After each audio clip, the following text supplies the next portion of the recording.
During a recent trip to Rome, I had the opportunity to visit the North American College where United States and Canadian seminarians live while they attend different colleges in Rome. I was invited by Father Dan Hanley, priest of our diocese, who's a spiritual director, among other things there. And we went up onto the roof of the NAC at night, and we had a chance to get a great perspective of Rome.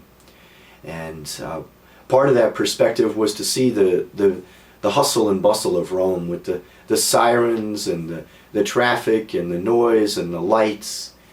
And as I was there, I was reminded of a great book by Father Henry Nouwen, Clowning in Rome. And the book itself was spurned in part by a similar view of the city, perhaps from the same exact spot, where he noticed the domes scattered throughout Rome. And he took notice that in those domes rose above these churches, and it is in those churches that Christ is present. And it is in those churches that Christ is inviting us to a place of quiet, a place of refuge, a place of encounter with Him, who is so very present in our churches because of the Blessed Sacrament in our tabernacles. And so, my brothers and sisters, we are in the midst of the hustle and bustle of the Advent season, which can be really pretty crazy at times. And we've got parties, and we've got shopping, and we've got wrapping, and we've got baking, and we've got cooking, and we've got so much to do. And here we are in the last week of Advent.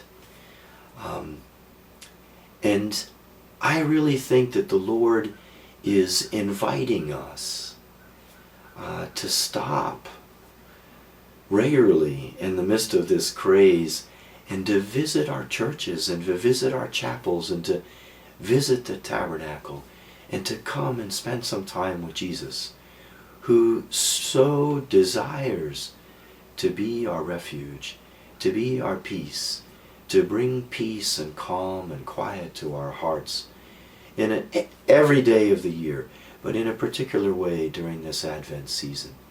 One of the great cries of Advent is that the Lord is near. And the truth is, He is near. And He's so present there in our churches and chapels.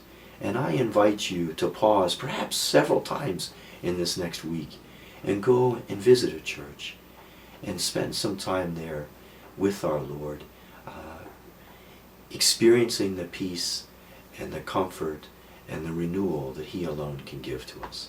May God bless you with a wonderful Advent.